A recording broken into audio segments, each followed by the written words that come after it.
जय श्री राम। अयोध्या में राम मंदिर भूमि पूजन संपन्न हो गया।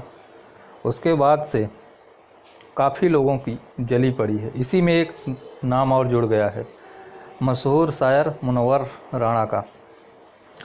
उन्होंने बयान दिया है कि सुप्रीम कोर्ट के द्वारा जो फैसला सुनाया गया वो पक्षपातपूर्ण था और रंजन गोगोई साहब ने, चीफ जस्टिस, उन्होंने गलत फैसला सुनाया और राम मंदिर के पक्ष में फैसला सुनाया। अपने आप को बेच दिए थे।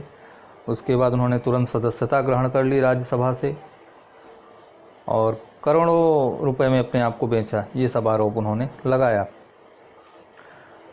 तो राणा साहब, मुनव्वर जी, आप शायर भले हैं लेकिन आपकी सोच जो है बड़ी छोटी है और आपकी इसमें गलती नहीं है। आज से बहुत पहले जब देश आज़ाद हुआ था तो अंबेडकर जी ने, जिन्होंने भारतीय संविधान का निर्माण करने में महत्वपूर्ण भूमिका निभाई, उन्होंने कह दिया था कि मुसलमान कितना भी राग अलाप ले, गंगा जमुनी तहजीब या कुछ भी, लेकिन अंततः उसका जो आंतरिक झुकाव होगा वो मुस्लिमों के प्रति ही होगा और मुस्लिम कंट्री यानी कि पाकिस्तान या अदर कंट्री जो भी उनके प्रति होगा। बाकी और धर्म के साथ उनका सौहार्दपूर्ण व्यवहार कभी हो ही नहीं सकता, चाहे आप उनके लिए कुछ भी कर दो। वो बात आज मुनव्वर राणा के बयान के बाद सच लग रही मुझे। इनको भारत से मान सम्मान मिलता है, शायर हैं। इनको क्या लगता है इनकी शायरी सिर्फ इनके खास धर्म के लोग ही सुनते हैं? नहीं, मैंने देखा है कई स्थानों पे इन्होंने अपनी शायरी पढ़ी है और सम्मेलन में सम्मिलित हुए हैं जहाँ पे ऑर्गेनाइज़र हिंदू थे। मतलब इनका मान सम्मान सभी ने किया बराबर, कहीं कुछ कमी नहीं हुई। फिर ये जनाब जब सुप्रीम कोर्ट के द्वारा फैसला आया उसका अपमान ये कर रहे हैं, चीफ जस्टिस के ऊपर आरोप लगा रहे हैं। जो इंसान भारत की न्याय प्रणाली का सम्मान नहीं कर सकता, चीफ जस्टिस के ऊपर आरोप लगा रहा है, उससे आप उम्मीद क्या कर सकते हैं? ये किसी और धर्म का सम्मान करेंगे? इतना इनकी जली भुनी क्यों है? मुनव्वर राणा जैसे लोग खाते तो देश की हैं लेकिन गाते किसी और की हैं। अगर यही फैसला मस्जिद के लिए हो जाता तो इनको बड़ी खुशी होती।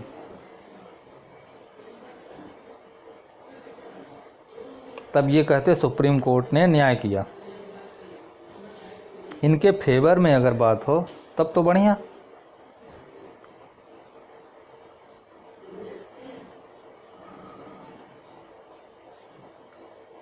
इससे पता चलता है कि इस समाज के लोग कितने भी ऊंचे पद प्रतिष्ठा पे बैठ जाएं, लेकिन इनकी मानसिकता बदल नहीं सकती है।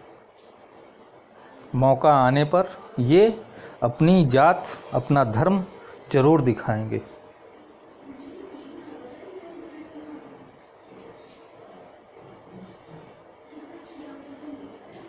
जो कि इन्होंने साबित किया। इनको इतनी बात समझ में नहीं आती है कि जब उच्चतम न्यायालय ने फैसला सुना दिया जो कि भारत में सर्वोपरि है, तो फिर उसमें विरोध कैसा? फिर उसमें ये घटिया बयानबाजी करके मिलने क्या वाला है? लेकिन नहीं, इन्होंने बोला और जम के बोला। अब इनके खिलाफ कोई लिब्रांडू बोलने नहीं आएगा। यही कोई और बोला होता तो यही लिब्रांडू उसके खिलाफ खड़े हो जाते और सवालों की झड़ी लगा देते। अब कहाँ है? नहीं दिखेंगे। ये दोहरा है। इनको इतनी बोलने की हिम्मत कहाँ से आ रही है? इसलिए आ रही है क्योंकि हिंदू समाज में भी कुछ ऐसे चापलूस और घटिया राजनीति, गंदी राजनीति करने वाले बैठे हैं, जिनकी नज़र में खुद के धर्म का कोई सम्मान नहीं है, अपने धर्म का वो सम्मान नहीं करते हैं, अपनी आस्था को नहीं मानते हैं, सिर्फ राजनीति की वजह से, राजनीति करने की वजह से, गंदी राजनीति करने की वजह से। उनके वजह से इनको इतना हौसला आता है कि जो चाहे ये बोल के निकल जाते हैं। कहते हैं ना, आदमी अपने से हार जाता है।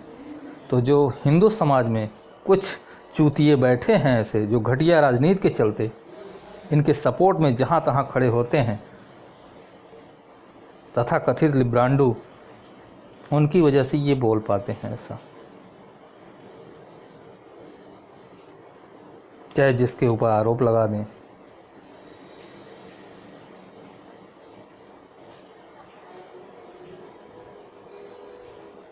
सोचने की बारी है, अब सोचने की ज़रूरत है।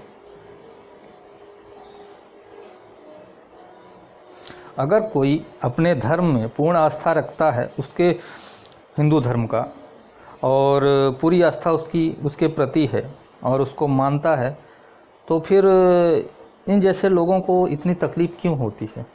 फिर वो बुरा हिंदू क्यों बन जाता है? ये सब मेरे समझ में नहीं आता है। तो मुनव्वर राणा साहब, जो आपने बोला, तो ये उम्मीद थी आपसे यही बोलेंगे। आपसे इससे आपने जो बोला, वो जो आपसे उम्मीद थी वही बोला। आपने सही किया, आप हमारी उम्मीद पर खरे उतरे। आपसे यही उम्मीद थी, इसके अलावा उम्मीद थी ही नहीं।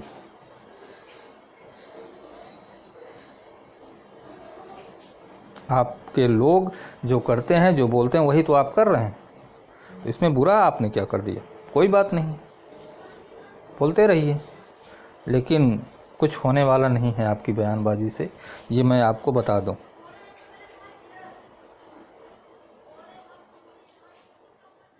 जय श्री राम।